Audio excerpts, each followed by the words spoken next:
এখানে তো যে ঢাকা মহানগর উত্তরের অন্তর্গত বনানী থানার বিএনপি অন্যান্য অঙ্গ সংগঠনের সাথে আজকে সাংগঠনিক মতবিনিময় সবার মতোই হলো।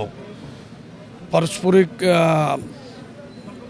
পরিচিতি এবং আপনার যেহেতু উনি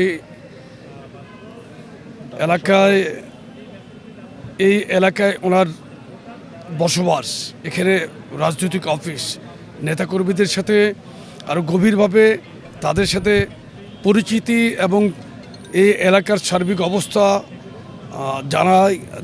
জানার জন্যই আজকের এই মতবিনিময় সভা বা আলোচনা সভার মতো শক্তিশালী করার বার্তা। আমাদের যেই রাজনীতি করার লক্ষ্য এবং উদ্দেশ্য সেটাকে দৃঢ়ভাবে আঁকড়ে ধরে এগিয়ে নিয়ে যাওয়ার বার্তা। এখানে সকালে আপনার এই বনানী থানা এবং 4টা ওয়ার্ড নিয়ে আসলে এখানে আলোচনা হয়েছে। আপনার সার্বিক বিষয়ে সামনে যেহেতু নির্বাচনের প্রসঙ্গ তো আসবেই, কিন্তু এটা মূলত সাংগঠনিক একটা মতবিনিময় সভা ছিল।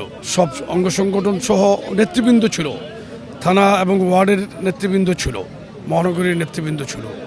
আর কেন্দ্রীয় যুবদলের সভাপতি হিসেবে আমি ছিলাম, ছাত্রদলের সেন্ট্রাল সাধারণ সম্পাদক, মহিলা দলের কেন্দ্রীয় সাধারণ সম্পাদিকা ছিলেন।